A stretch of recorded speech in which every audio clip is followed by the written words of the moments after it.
You, Andrea. Well, certainly a scene in Buffalo today that might have worried some people along Main Street if you hadn't been forewarned that this was all a drill. Local police and federal agents taking part in a terrorist threat training exercise at the NFTA's Cold Spring facility. That's at Maine and Michigan, about 200 in all, practicing as though that facility was under the control of an armed terrorist group.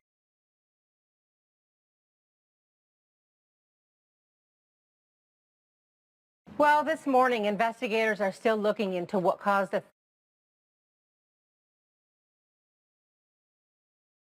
34-year-old soldier to open fire on his fellow soldiers at Fort Hood in Texas yesterday. 3 people were killed before that gunman killed himself.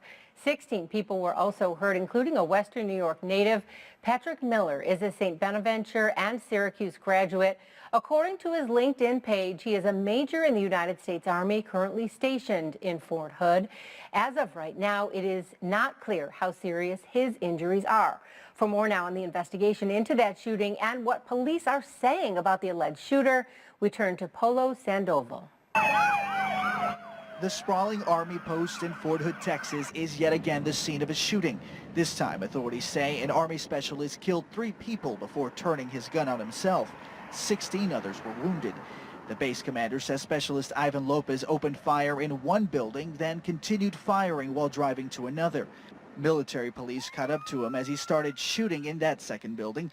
Lieutenant General Mark Milley says Lopez took his own life when a military police officer confronted him. It was clearly heroic, what she did at that moment in time, and she did her job, and she did exactly what we would expect of a United States Army military police. Ivan Lopez had only been stationed at Fort Hood since February and had previously served 4 months in Iraq. Military officials say Lopez was being treated for depression and anxiety and was being evaluated for post-traumatic stress disorder.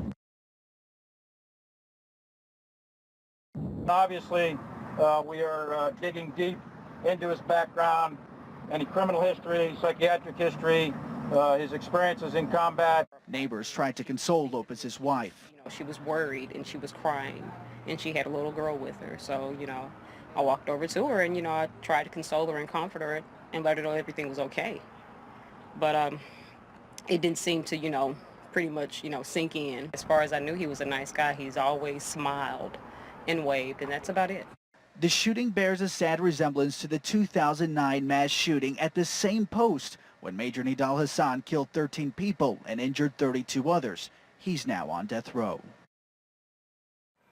And again, a lot of Western New Yorkers have been using social media to show their support for Patrick Miller as he recovers from that shooting. Miller's wife just sent out a tweet asking for Bills players Robert Woods and Marquise Goodwin to send prayers to her husband. This is a look at that tweet. And last night, his mother tweeted at Jill Kelly, who is, of course, asking for her own prayers for her husband, Jim, saying, please say prayers for my son who was shot at Fort Hood tonight. We are working, by the way, on getting more information on Miller's current condition, and we hope to have an update for you first at 5.